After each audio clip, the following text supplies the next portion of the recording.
Hi everyone, in front of me I've got iPhone 15 and let me share with you how to enable and how to customize the eye comfort mode or the night shield in this device. So let's start with opening the settings, and then here we have to scroll in order to find display and brightness. Now let's scroll down again to find the night shift.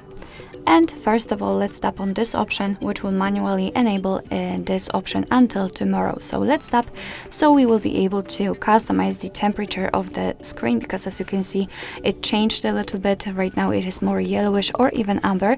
It is in order to filter the blue light. What's more, it will be much easier for you to look at the screen at the dim light. So if you're a night owl, then I highly recommend to use this mode.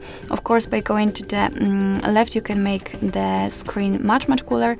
And by going to the right, much warmer. It's almost orangish, and as you can see, the text is a little bit dull and blurred. So it's of course up to you which intensity you want to set. What's more, you can schedule that feature. You can simply pick the start time and the end time, and accordingly your device will use those hours and apply the mode between them. You can also set it from sunset to sunrise, and basically your device will decide when the sunsets and sunrises are, and I believe it is location based. It's of course up to you how you want to use it. Alright, so that will be all. Thank you so much for watching. I hope that this video was helpful, and if it was, please hit the subscribe button and leave the thumbs up.